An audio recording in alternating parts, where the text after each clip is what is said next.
Hola chicos, yo soy Molke y en este vídeo vamos a hablar de ¿ranas? Sí, de ranas. Resulta que las ranas y sapos son de los animales que más Pokémon han inspirado, y esto no es casualidad. Se estima que existen entre 5.000 y 6.000 especies distintas de estos anfibios, con todo tipo de formas, colores y tamaños, haciendo bastante lógico que su abundancia en la naturaleza se vea transferida al mundo Pokémon. Además, los sapos y las ranas son animales cargados de una gran simbología positiva. En Japón, país en el que se basan la mayoría de los videojuegos de Pokémon, la propia palabra sapo o rana es homófona del verbo regresar y volver a casa, kaeru, y es costumbre llevar amuletos de estos animales como forma de tener buena suerte en un viaje. Como curiosidad, además, también los suelen meter en monederos, para que el dinero que se gasta regrese.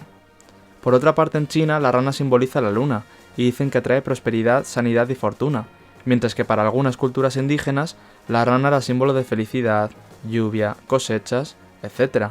Pero bueno, tampoco hace falta irse tan lejos. Mismamente aquí en España, en la fachada de la Universidad de Salamanca, se encuentra la mítica escultura de la rana. Dicen que todo aquel que la ve acaba regresando a Salamanca, aunque viendo el significado que tiene en otras culturas, no me extrañaría que también simbolizase el regreso de los muertos. Además, son de mis animales favoritos, y es por ello que a continuación explicaré todos y cada uno de los 19 Pokémon inspirados en estas criaturas. Comenzamos con Bulbasaur. El nombre del Pokémon proviene de la combinación de las palabras bulb, bulbo, haciendo referencia al órgano vegetal que éste posee en la espalda, y a saur, proveniente de reptil o lagarto.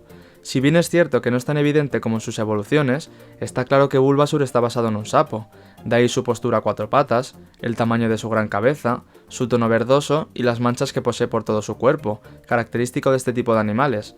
Además, personalmente creo que su línea evolutiva está inspirada en el sapo cornudo, lo que explicaría la especie de orejas que tiene en su cabeza.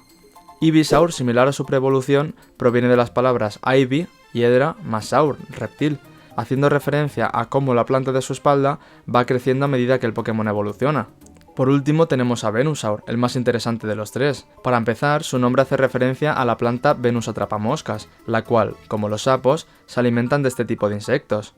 Además, aparte de las características nombradas previamente como su tonalidad, tamaño de cabeza, etc., se observan una especie de protuberancias o bultitos característicos en la piel de estos animales, aparte de que tiene una postura que recuerda mucho más a ellos, estando sus patas traseras ligeramente inclinadas. A pesar de que el toque de la planta que va creciendo en su espalda me parece chulísimo, me hubiera gustado más que hubieran sido fieles a su nombre y haber puesto una especie de planta carnívora. Lo único que se me ocurre es que la palmera que tiene haga referencia a los climas tropicales en los que muchas ranas y sapos habitan. Seguimos ahora con la rama evolutiva de Poliwag, Poliwhirl, Poliwrath y Politoed. Por una parte, Poliwag, Poliwhirl y Poliwrath hacen referencia a renacuajos en distinto estado de evolución, ya que todos en su nombre poseen el prefijo poli, que proviene del término inglés pollywog, palabra en desuso para referirse a los renacuajos. Concretamente se basan en la especie de los renacuajos translúcidos, cuyos intestinos en forma de espiral son visibles desde el exterior, de ahí la mítica espiral que estos poseen en su estómago. Como curiosidad, Poliwhirl fue el primer Pokémon de rojo en el manga, quizás por aquello de la buena fortuna en un viaje que antes comenté, y además es el Pokémon favorito de Satoshi Tajiri, creador de Pokémon.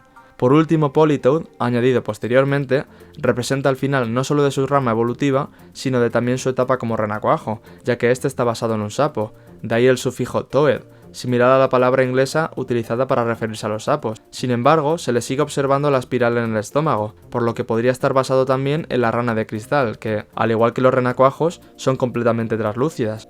Siempre se ha dicho que la Pokédex regional de Teselia era una copia de los 151 Pokémon originales de Kanto, y el trío de Tympole, Palpitoad y Seismitoad no son la excepción, ya que siguen un concepto muy similar a la línea evolutiva de Poliwrath, empezando desde un renacuajo y acabando en un sapo adulto. Estos parecen estar basados en un sapo marino, de la especie de los bufónidos. Por otra parte, su cuerpo está cubierto de grandes bultos redondos por los que pueden segregar veneno, por lo que también podría estar inspirado en los sapos vientre de fuego, del género Bombina bombina. Esto explica por qué tiene acceso a ataques de tipo venenoso como bilis, carga tóxica, bomba lodo, veneno y un largo etcétera. Además, Seismitoad se comunica mediante las vibraciones de su cuerpo y de sus bultos, al igual que los propios sapos vientre de fuego, ganándose así su nombre en japonés, que básicamente significan sapo y jero, siendo esta la onomatopeya utilizada para referirse al croar de las ranas. De hecho, si nos fijamos en las animaciones de su quinta generación, puede observarse cómo vibran constantemente sus bultos. Este sin duda es mi Pokémon favorito de quinta generación, y como Shiny Hunter el detalle más curioso para mí es su forma variocolor, ya que adquiere tonos naranjas y negros en el vientre, asemejándose así a los propios sapos vientre de fuego, que lo usan como mecanismo de defensa para advertir de su toxicidad. Además, cabe destacar también su tipo agua-tierra, haciendo referencia a que es un anfibio. Siguiendo la temática de renacuajos, y contrario a lo que muchos piensan, a pesar de que el hombre esté basado en un kappa, perteneciente a la mitología japonesa, su preevolución Lotad está basado en un renacuajo, haciendo referencia a cómo normalmente estos animales se escudan debajo de los nenúfares. Continuamos con el más controversial de la lista, Heatran. Desde mi punto de vista, esta criatura volcánica está fuertemente inspirada en una rana o sapo. Esto de nuevo explicaría las manchas y protuberancias que posee por todo su cuerpo, además de la forma característica del torso de estos animales, acabado en punta. Investigando un poco, creo que concretamente hace referencia a la especie Colostetus jacobus petersi, la cual habita en las laderas del volcán Cotopaxi, en Ecuador, a una gran altitud, justo igualito que Heatran. Además, esta se halla en grave peligro de extinción, lo que podría significar que Heatran no es un Pokémon legendario, sino que simplemente es el último superviviente de su especie, explicando así que sea de los únicos legendarios con género. Seguimos con Croagunk y Toxicroak. Esta rama evolutiva está inspirada en las ranas dardo venenoso. La piel de estas ranas es extremadamente tóxica y suele ser de colores vibrantes como el amarillo, el rojo, el azul, como forma de alertar a los depredadores. Esto explicaría los colores tan llamativos usados en el diseño de estos Pokémon, como el azul y el naranja, además de su tipo venenoso. Por otra parte, podría considerarse que los pinchos que posee Toxicroak en sus puños son una especie de juego de palabras en referencia al dardo venenoso del nombre de la propia rana. Destacan también tanto los mofletes como la garganta inflable de Toxicroak, más grande de los machos, la cual hace referencia al saco vocal que poseen la mayoría de ranas macho, sirviéndoles como amplificador para su llamada de apareamiento. Además, creo que no es casualidad que Brock tuviera este Pokémon durante los episodios situados en Sinnoh, ya que esto supuso la vuelta del tan querido personaje tras no haber aparecido en todo Hoenn, y tal como he dicho antes, en Japón, la rana simboliza el regresar o el volver. Froakie, Frogadier y Greninja son el otro trío de ranas. Estos están basados en las ranas Koki, las cuales nacen como ranas completamente desarrolladas, lo que explicaría que no tengan una preevolución de renacuajo. Por otra parte, la característica más llamativa son las burbujas blancas y pegajosas que tanto Froakie como Frogadier poseen. Podría tratarse de una especie de referencia a cómo algunas ranas portan sus huevos en la espalda, pero ya que lo utilizan como defensa e incluso como arma arrojadiza en algunos episodios del anime, me niego a pensar que lanzan sus crías como bombas o que las utilizan como escudo. Por tanto, seguramente se trate de una referencia a los sapos Rhinella anenarum, los cuales excretan un líquido blanco que les sirve como sistema de defensa contra sus posibles depredadores y también contra algunas enfermedades. Destaca también la larga lengua de Greninja, típica de las ranas y empleada principalmente para alimentarse de insectos. Terminamos el vídeo con Tadbulb y Bellibolt de la última generación, y si os soy sincero, mis menos favoritos de esta lista.